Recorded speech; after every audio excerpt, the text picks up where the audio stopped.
Assalamualaikum warahmatullahi wabarakatuh. Di sini kami dari kelompok 7 akan mempresentasikan sebuah bab, yaitu multiplier pajak. Nah, sebelumnya perkenalkan, nama saya Muhammad Rizky Wahyu Pratama, NIM 258. Nama saya Zulfia Aklina, NIM 268. Perkenalkan, saya Ike Sugiyarti, NIM 1240 2193283. Perkenalkan, nama saya Wafik Zaidatul Khairah, NIM 284. Langsung saja ke materi yang pertama, yaitu definisi pajak. Nah, pajak sendiri yaitu pungutan wajib yang diperuntukkan bagi masyarakat oleh negara untuk kepentingan negara tersebut. Pajak ini sudah ada undang-undangnya, yaitu UU nomor 28 tahun 2007 tentang ketentuan umum dan tata cara perpajakan. Nah, guna dari pajak ini sendiri tidak lain dan tidak bukan untuk membantu pemerintah melakukan pembangunan seperti yang kita tahu, infrastruktur seperti jalan pastinya dalam hal pembuatan itu membutuhkan dana. Nah, dana tersebut diambil dari pajak yang disetorkan oleh masyarakat. Selanjutnya ya jika kita bicara tentang pajak, pasti kita juga akan berbicara tentang multiplier pajak. Nah, apa itu multiplier pajak? Multiplier pajak yaitu rasio perubahan dalam tingkat keseimbangan output terhadap perubahan dalam pajak, atau lebih simpelnya yaitu dampak atau dampak dari perubahan pendapatan negara jika pajak itu dinaikkan atau diturunkan. Yang pastinya bagi negara, jika pajak itu dinaikkan akan berdampak besar pada pendapatan yang mereka dapat. Namun sebaliknya bagi masyarakat, pajak yang semakin besar juga akan membebani masyarakat itu sendiri. Next, ke slide berikutnya yaitu kebijakan fiskal. Nah, kebijakan fiskal ini merupakan tindakan atau hal yang dilakukan pemerintah kepada pajak atau anggaran belanja mereka dengan tujuan untuk mengurangi atau bisa dibilang menindaklanjutilah mengenai pengeluaran atau lebih simpelnya, kebijakan fiskal ini yaitu mengarahkan pengeluaran terhadap penerimaan, mana penerimaan berapa nanti diolah atau pengeluarannya berapa. Nah, kebijakan fiskal sendiri dibagi menjadi dua, yaitu kebijakan fiskal pasif dan kebijakan fiskal kontraksif. Nah, untuk pengertian sendiri nanti akan dijelaskan oleh teman saya di belakang. Saya akan menjelaskan mengenai instrumen kebijakan fiskal. Instrumen kebijakan fiskal itu sendiri adalah penerimaan dan pengeluaran pemerintah yang berhubungan erat dengan pajak. Instrumen kebijakan fiskal terbagi menjadi dua, yaitu kebijakan fiskal ekspansif dan kebijakan fiskal kontraktif. Yang pertama, kebijakan fiskal ekspansif. Dalam kebijakan fiskal ekspansif, pemerintah meningkatkan pengeluaran dan menurunkan tarif pajak penghasilan atau kombinasi antara keduanya. Dengan ditingkatkannya pengeluaran, maka pemerintah dapat membeli barang atau jasa dari sektor privat, sehingga mendorong perekonomian masyarakat dari sektor yang bersangkutan. Dan dengan diturunkannya tarif pajak penghasilan, maka besarnya pendapatan bersih atau disposable income akan semakin meningkat, sehingga dapat mendorong konsumsi masyarakat. Dengan demikian, kebijakan fiskal ekspansif ini cocok digunakan ketika ekonomi sedang lesu. Karena apa? Karena kebijakan ini mengurangi dampak negatif dari timbulnya resesi ekonomi, seperti contohnya pengangguran, menurunnya investasi, dan lain sebagainya. Apabila kebijakan ini digunakan pada saat ekonomi sedang memuncak, maka berpotensi mempercepat inflasi dan meningkatkan tingkat suku bunga. Yang kedua, kebijakan fiskal kontraktif. Kebijakan ini kebalikannya dari kebijakan ekspansif. Kebijakan fiskal kontraktif ini digunakan untuk mengatasi kelebihan jumlah uang yang beredar, sehingga pemerintah akan mengurangi pengeluaran dan meningkatkan tarif pajak penghasilan. Dengan menurunnya pengeluaran, maka pemerintah tidak dapat membeli barang atau jasa dari sektor privat, sehingga jumlah uang beredar di masyarakat akan semakin menurun. Dan dengan ditingkatkannya tarif pajak, maka disposable income-nya akan semakin sedikit dan masyarakat akan mengurangi konsumsinya. Adapun tujuan dari kebijakan fiskal kontraktif ini adalah untuk mengurangi laju inflasi atau kenaikan tingkat harga yang terlalu tinggi. Untuk materinya selanjutnya yaitu mengukur keberhasilan implementasi kebijakan fiskal, di mana untuk mengukur suatu dampak dari implementasi kebijakan fiskal, pemerintah dapat menggunakan fiskal multiplier. Hal tersebut merupakan rasio perbandingan antara jumlah output keseluruhan dengan pengeluaran ataupun pendapatan pemerintah yang menyebabkan perubahan pada output tersebut. Di mana pada fiskal multiplier dengan hasil kurang dari 1, maka hal tersebut akan mengidentifikasikan bahwa perekonomian turun kurang dari Rp1. Dan sebaliknya, jika hasil fiskal multiplier yang bernilai lebih dari 1 akan menandakan bahwa di setiap Rp1 yang dikeluarkan oleh pemerintah, maka perekonomian akan tumbuh lebih besar dari Rp1. Hal ini dapat terjadi apabila fiskal stimulus oleh pemerintah berujung pada meningkatnya pengeluaran masyarakat. Contohnya saja seperti pada pengeluaran yang dilakukan oleh pemerintah, di mana untuk membangun infrastruktur akan meningkatkan permintaan agregat. Selain itu, dengan adanya pembangunan infrastruktur, maka juga akan berpotensi pada meningkatnya perekonomian di sektor konstruksi. Dan para pekerja di sektor tersebut akan memperoleh pendapatan tambahan. Dan apabila para pekerja ini melakukan pembelian atau konsumsi dengan pendapatan yang diperoleh, maka suatu permintaan agregat akan semakin bertambah.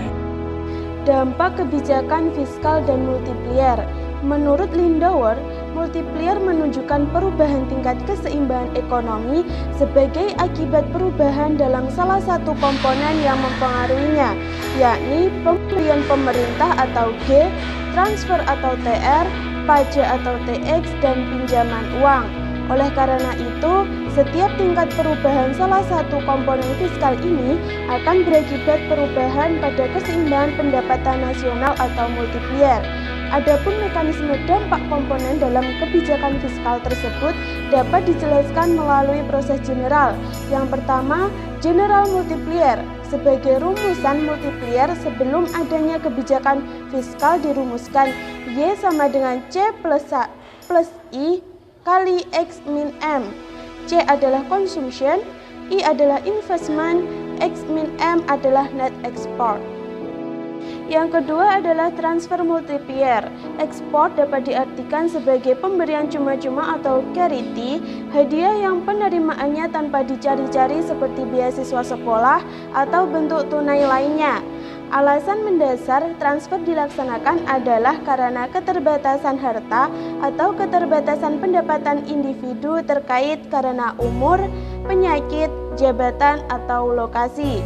Transfer multiplier sama dengan MPC per 1 min MPC sama dengan B per 1 min B. Dengan rumusan ini, seandainya diperoleh nilai transfer multiplier 2 kali, berarti adanya transfer berakibat terjadinya peningkatan keseimbangan pendapatan sebesar 2 kali. Transfer sering didasarkan pada keberadaan kebutuhan, sehingga beralasan untuk menganggap bahwa si penerima adalah mereka yang masih produktif, sehingga ada kecenderungan konsumsi yang lebih besar. Oleh karena itu, dibedakan kecenderungan mengonsumsi ini yang bermula B menjadi nilai B pangkat 1 yang diperoleh dari persamaan sebagai berikut ini. C sama dengan A plus BY plus B pangkat 1 TR. Transfer multiplier sama dengan MPC per 1 min MPC sama dengan B pangkat 1 per 1 min B.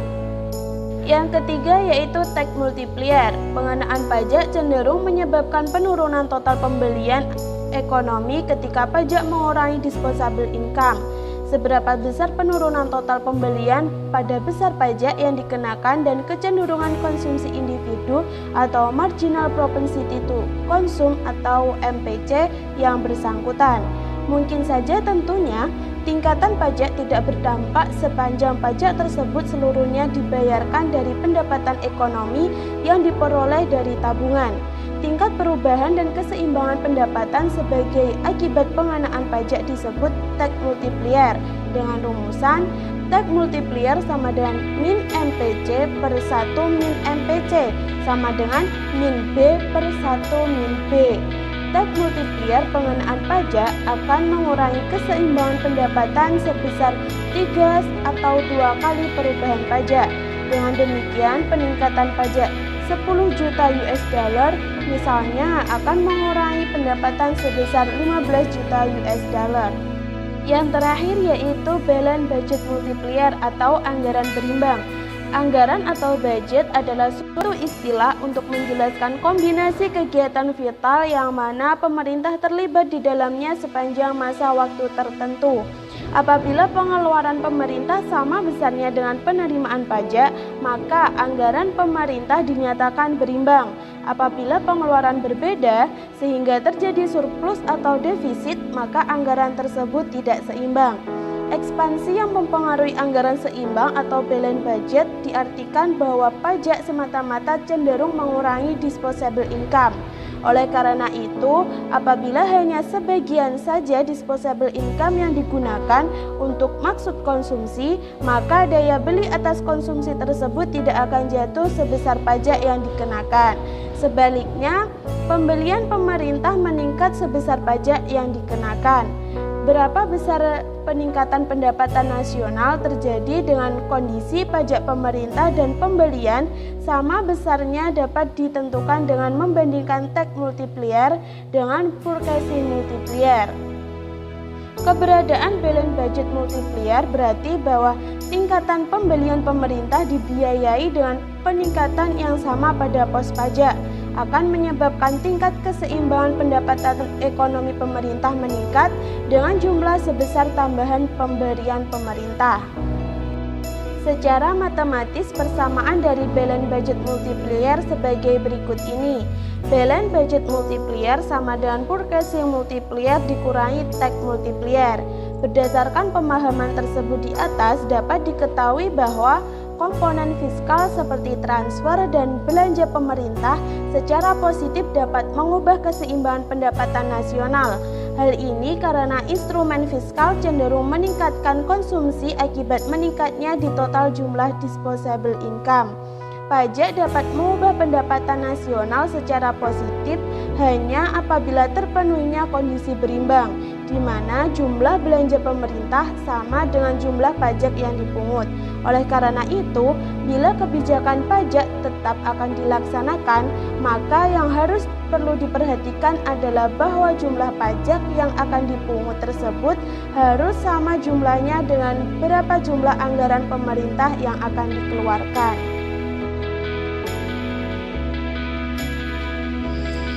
Nama saya Zulfia Aklina NIM 268. Saya akan menjelaskan mengenai review jurnal dengan judul Analisis Peran Pemerintah dalam Mewujudkan Pertumbuhan Inklusif di Jawa Timur. Yang pertama, metode. Metode yang digunakan untuk menganalisis sektor inklusif dan untuk mengetahui seberapa besarnya peran pemerintah dalam mengalokasikan pengeluarannya untuk mewujudkan sektor inklusif adalah menggunakan metode pengganda input-output, yaitu untuk melihat sektor apa saja yang mampu mendorong pertumbuhan inklusif dan peran pemerintah dalam mendorong inklusivitas tersebut. Yang kedua, teori. Teori multiplier Keynes mengenai multiplier pengeluaran pemerintah dan multiplier pajak. Multiplier pada dasarnya diawali melalui fungsi pendapatan oleh Keynes. Melalui fungsi pendapatan tersebut, maka dapat diturunkan pada teori multiplier Keynes. Menurut Keynes, multiplier pengeluaran pemerintah didefinisikan sebagai rasio perubahan dan tingkat ekuilibrium output terhadap perubahan dalam belanja pemerintah. Sedangkan definisi menurut Keynes mengenai multiplier pajak adalah sebagai rasio perubahan dalam tingkat keseimbangan output terhadap perubahan dalam pajak. Selanjutnya, terjadi pergeseran sektoral pada sektor inklusif tahun 2006 sampai tahun 2015. Pergeseran sektoral ini terjadi karena adanya perubahan sektor ekonomi pada tabel input-output tahun 2006 hingga tahun 2015. Perubahan sektoral ini menunjukkan bahwa semakin banyak tenaga kerja yang terserap di sektor tersebut. Selain pergeseran sektoral, sektor inklusif juga mengalami pergeseran penggunaan teknologi, yaitu penggunaan teknologi yang lebih modern dengan tetap menggunakan tenaga kerja dalam jumlah besar, sehingga penyerapan tenaga kerja yang tinggi menunjukkan sektor tersebut sudah inklusif. Maka semakin besar jumlah tenaga kerja yang terserap pada sektor inklusif menunjukkan bahwa Provinsi Jawa Timur semakin besar memiliki peluang inklusivitas. Kemudian hasil pembahasan dalam jurnal tersebut seperti shifting anggaran pemerintah dari sisi penerimaan dan sisi pengeluaran. Dari sisi penerimaan menunjukkan bahwa penerimaan pemerintah seperti penerimaan melalui pajak sebelum mendorong pertumbuhan ekonomi harus melalui fungsi konsumsi. Karena berdasarkan teori multiplier pajak, pajak dapat mempengaruhi perekonomian. Namun, pajak tidak langsung mempengaruhi perekonomian. Pajak tersebut dapat mempengaruhi perekonomian melalui fungsi konsumsi terlebih dahulu. Selanjutnya, dari sisi pengeluaran, alokasi pengeluaran pemerintah cenderung mendorong percepatan pertumbuhan, namun tidak mengabaikan inklusivitas. Sehingga, secara keseluruhan, peran pemerintah Jawa Timur semakin meningkat dan semakin besar dalam menstimulus perekonomian. Sekian dari kelompok kami, ada kurang lebihnya kami mohon maaf. Wassalamualaikum warahmatullahi wabarakatuh.